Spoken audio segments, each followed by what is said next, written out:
পরিত্যক্ত অবস্থায় একটি স্কুটি উদ্ধার হয়েছে এবং যাকে ঘিরে তীব্র চাঞ্চল্য। মূলত বিশালগড় থানার সামনে দীর্ঘ 1 মাস ধরে এই স্কুটিটি পড়ে রয়েছে বলে জানা গেছে, যার নম্বর TR07AR785 নম্বরের এই স্কুটিটি আজ উদ্ধার হয়।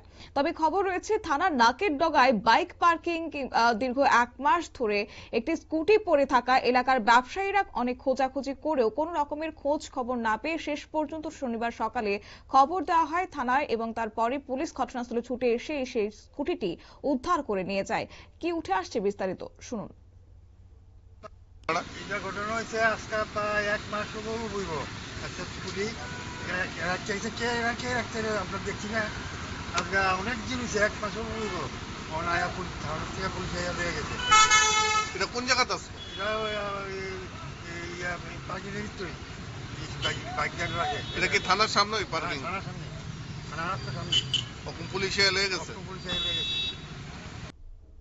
হঠাৎ করে থানার সামনে পার্কিং অবস্থায় পড়ে থাকা 1 মাস ধরে স্কুটিটিকে ঘিরে বাজার ব্যবসায়ীদের মধ্যে একটা সন্দেহ দেখা দিয়েছে। তবে পুলিশ এক্ষেত্রে জানিয়েছে যে স্কুটির প্রকৃত মালিক কে কিংবা কি উদ্দেশ্যে এখানে ফেলে রাখা হয়েছে সেই বিষয়ে এখনো কিছু জানা যায়নি। তবে পুলিশ সেক্ষেত্রে তদন্ত করে দেখছে এবং তারপরই বেরিয়ে আসবে তথ্য। নিয়ে নিচ্ছি ছোট্ট একটি বিজ্ঞাপন বিরতির সঙ্গে থাকুন।